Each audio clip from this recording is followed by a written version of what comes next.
BJP सरकार लोकसभा में महिला आरक्षण बिल पेश करने वाली है। वहीं कोर्ट ने मुख्य चुनाव आयुक्त से जुड़ी विपक्ष की याचिका को खारिज कर दिया है। असम चुनाव को लेकर भी हलचल तेज हो गई है। इन तमाम मुद्दों पर बिहार के मंत्री दिलीप जायसवाल से खास बातचीत की हमारे सहयोगी सचिन ने।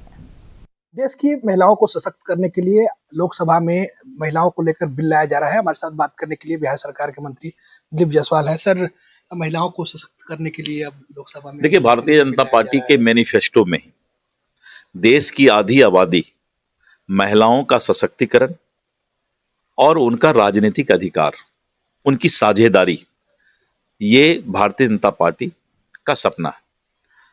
और हम लोगों ने प्रधानमंत्री श्री नरेंद्र मोदी जी के नेतृत्व में ये फैसला लिया है कि देश की आधी आबादी महिलाओं का सशक्तिकरण और उनको राजनीतिक अधिकार देकर हम करेंगे। और आने वाले समय में लोकसभा का विशेष सत्र बुलाकर और महिलाओं के आरक्षण देने का कानून पास किया जाएगा, और जिससे महिलाओं की भागीदारी बढ़ेगी। महिला का सशक्तिकरण, सम्मान और भागीदारी भारतीय जनता पार्टी की प्राथमिकता है।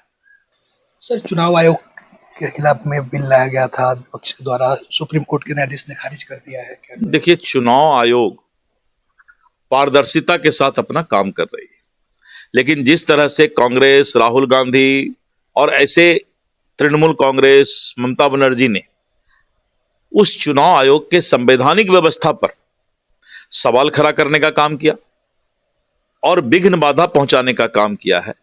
चुनाव आयोग पारदर्शिता के साथ अपना काम कर रही है, और जिस पर इस देश के सर्वोच्च न्यायालय का भी मोहर लग चुका है और सदन का भी मोहर लगा है। इसीलिए अब ये लोग जो हैं, ममता बनर्जी, राजनीतिक सहानुभूति प्राप्त करने के लिए अब विभिन्न तरह के भ्रामक प्रचार करने का काम करती है। असम चुनाव प्रचार आज थम जाएगा, क्या कुछ समीकरण नजर आ रहा है सर?